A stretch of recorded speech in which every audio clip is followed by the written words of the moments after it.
Praveen, thank you so much for joining us today. Thanks for inviting me for this interview session. Great.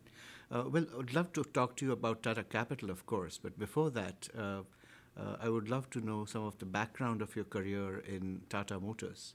Could you tell us a little bit about the turnaround of Tata Motors when you were there? I joined Tata Motors in the sense I was transferred from another Tata company end of 96. And at that point of time, Tata Motors was doing quite well. But one was quite clear about the problems which were systemic problems related to the operations of Tata Motors, especially with reference to the high cost operations. The market share was coming down. The product acceptability, especially in the consumer in the car division, were some problems. So it was quite clear that the company had to clean up its act as soon as possible. So starting from 99 onwards, or maybe 2000 onwards, we started looking at the cost structure. We brought down our raw material cost significantly. We improved our employee productivity significantly. We restructured our operations. Some of the non-performing assets or underperforming assets were either sold or were kind of made to sweat a lot so that we could get better returns. And I think the working capital management was one of the key areas where we did significant restructuring. We used to have huge amount of receivables problem, inventory problem, and we used to have on the net working capital basis about close to 27% of our total revenue was blocked in net working capital, not gross. I'm talking about net working capital.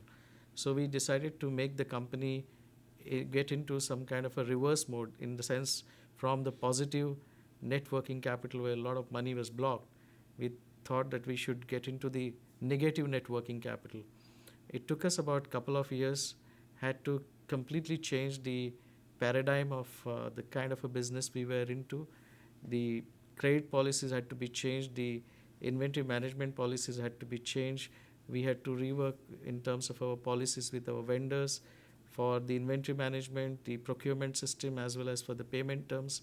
But finally, we could succeed, and today Tata Motors is having net negative working capital for the last almost now close to 8-9 years, and that has significantly reduced the dependence on the kind of a working capital it required to engage. And How did you change the paradigm? let me give one example. We used to have 80% credit and 20% cash system when we used to sell our vehicles.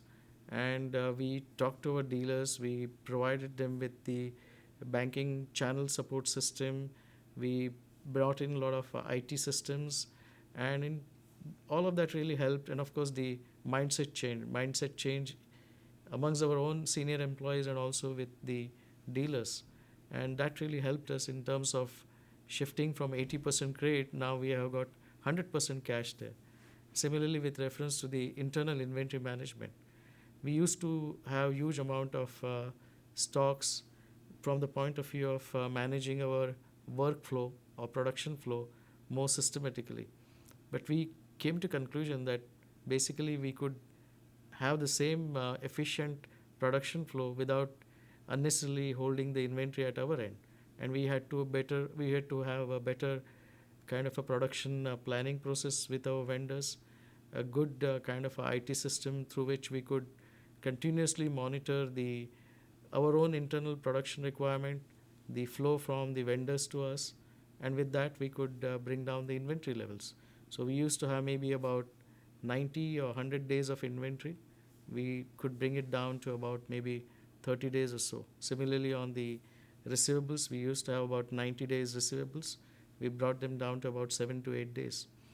And of course, we got, by again using the new banking products, we could bring down or get the extended payment schedule without impacting the cash flow for the vendors. And in fact, vendors started giving us the cash discount. So we used the banking channels very effectively, and that improved the payables in terms of number of days. So that's how we could manage the entire reverse position in terms of working capital. Was it the fact that as a result of this strengthening of the company's financial situation, that the strategic goal of expansion also came about, specifically the targeting of the Land Rover and the Jaguar acquisitions? Could you take us through some of your strategic thinking behind that?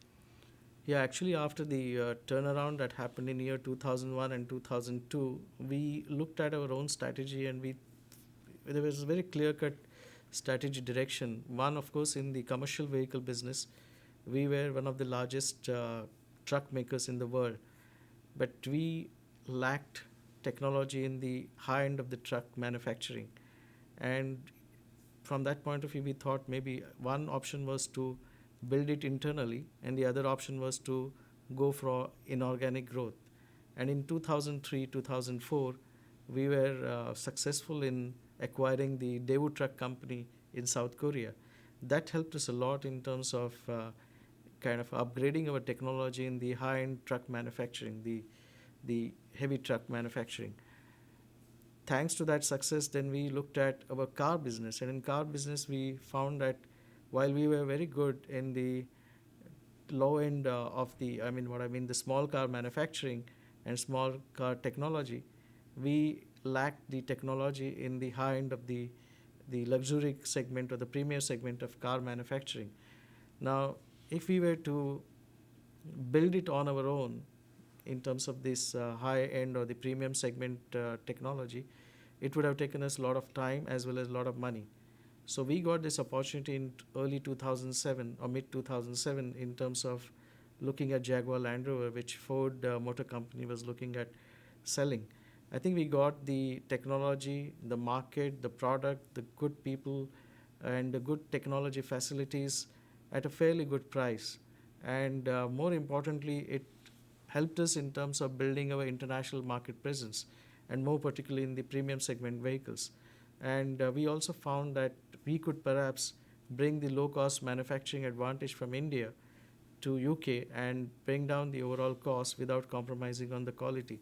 So that was the thinking process. So that now today, if you look at it in the commercial vehicle manufacturing, we are in the top 5 in the truck manufacturing, and with covering the full technology right from the small trucks to the top end trucks. And if you look at the cars, we have got our own Nano, which of course is a breakthrough technology. And then we have got the premium segment vehicles through Jaguar Land Rover acquisition. So we are a full-fledged automobile company, both in the commercial vehicles as well as in the car segment. You're thinking about being able to bring lower costs into the high-cost operations in the premium segment is very interesting. How has that been working out?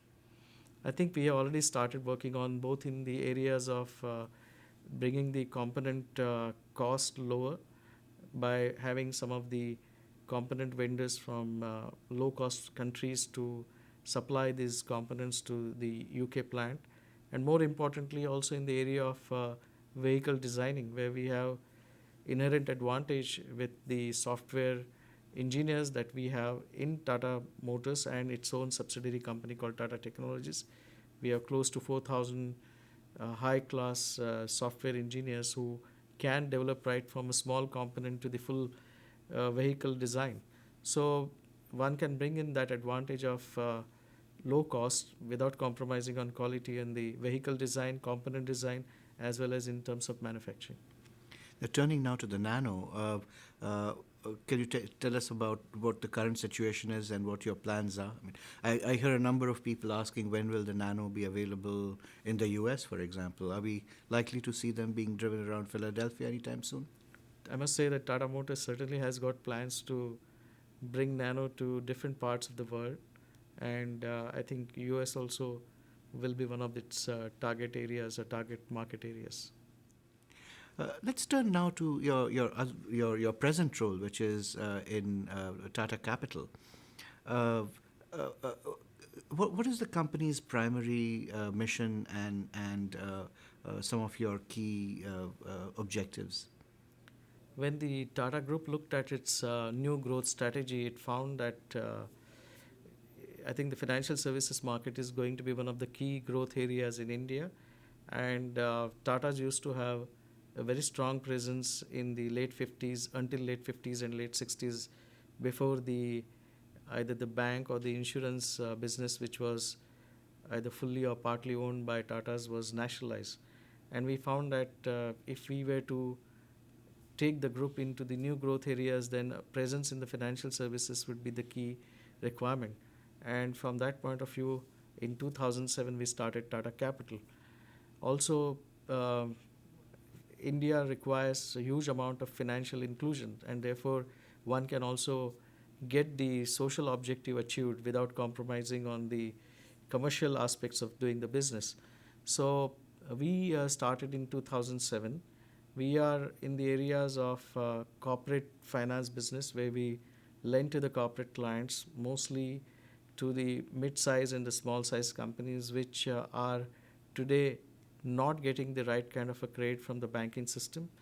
Then we are also there in terms of investment banking, where we again provide the same kind of a investment banking support to the mid-sized companies, who again are not today getting the right kind of a financial advisory or investment banking advice. We are looking at capital market in a big way, both in equity as well as in the debt market, especially in the debt market, where we feel that Indian debt market needs to be strengthened or enhanced significantly.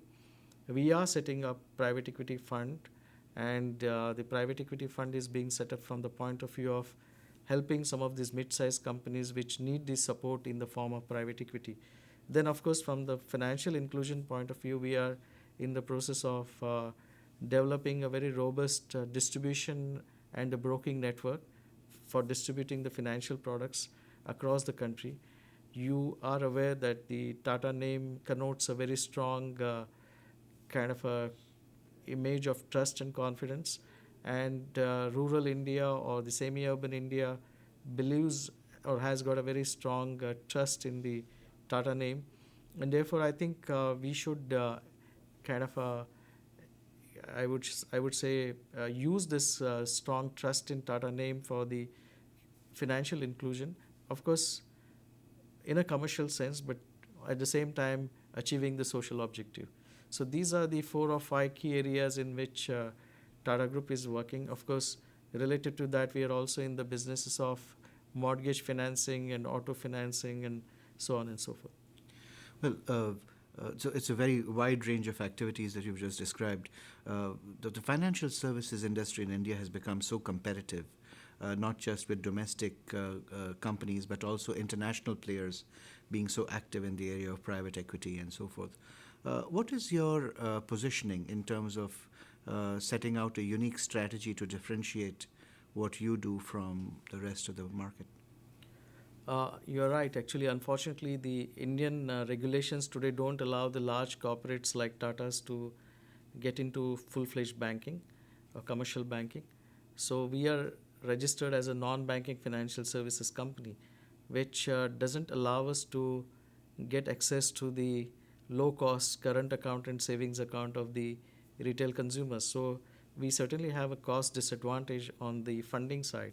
But what we are trying to do is we are keeping our operations very cost efficient by using the technology, by using highly motivated employees, so that you can have much better employee productivity, the right kind of a processes in place.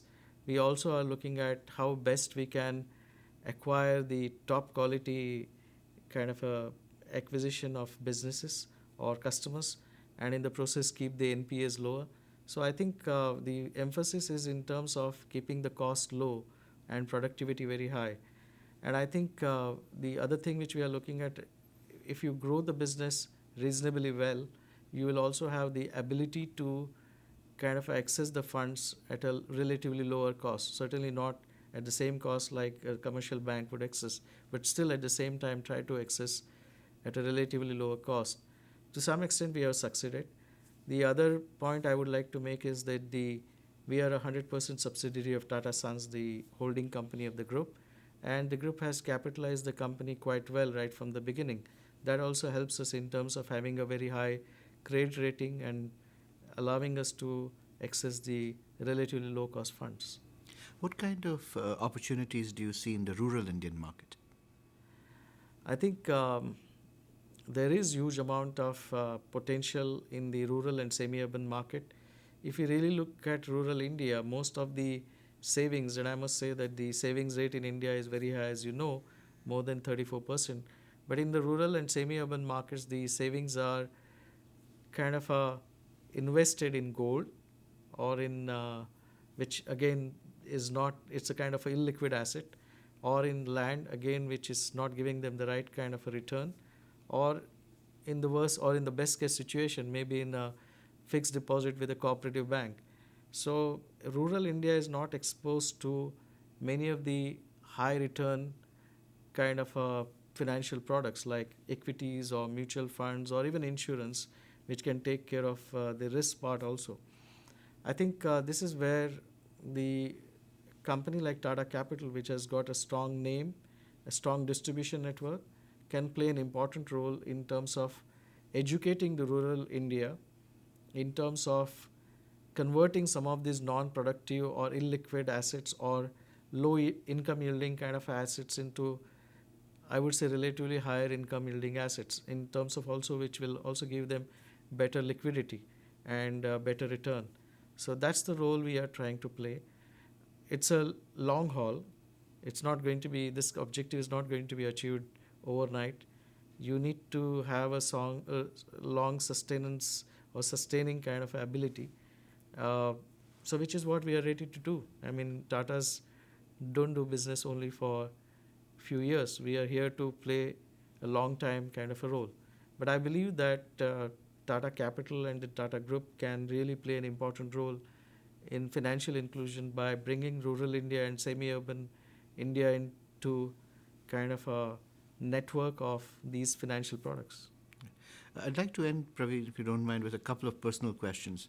In the course of your own experience, what would you say has been the biggest leadership challenge you have faced in your career? And how did you overcome it, and what did you learn from it? It's a difficult question. I don't know. In terms of leadership challenge, um, I must say that I worked as a CFO all along, and now I'm a CEO. And CFO is always supposed to be a kind of a critic of, what should I say, the company's financial health and trying to help the company in terms of improving its financial health. Now I'm a CEO. As a CEO, you are now actually supposed to set the whole kind of a game plan in terms of having a growth, at the same time having a sound financial health and sound kind of processes and all that. So from being a bean counter, now actually somebody who is executing, that I think is a key challenge. Well, you're actually producing the beans, not just counting them. One last question. How do you define success? I think success, again, it's a relative term. If you were to ask me a question as to how can we call Tata Capital as a successful company, if you're asking me from the company's point of view, I think if we can achieve our objectives of being in the top 3 or 4 top financial services company in India, and maybe in the next 10 years, it would be, I can say then we have achieved something which can be called as something of significance. And for you personally? I think personally, it's a great challenge. I have been asked to set up something from almost ground zero, and if I can achieve that, creating a very successful financial services business for the group, I would say that I'll be very happy if I achieve that. Praveen, thank you so much for joining us today. Thank you.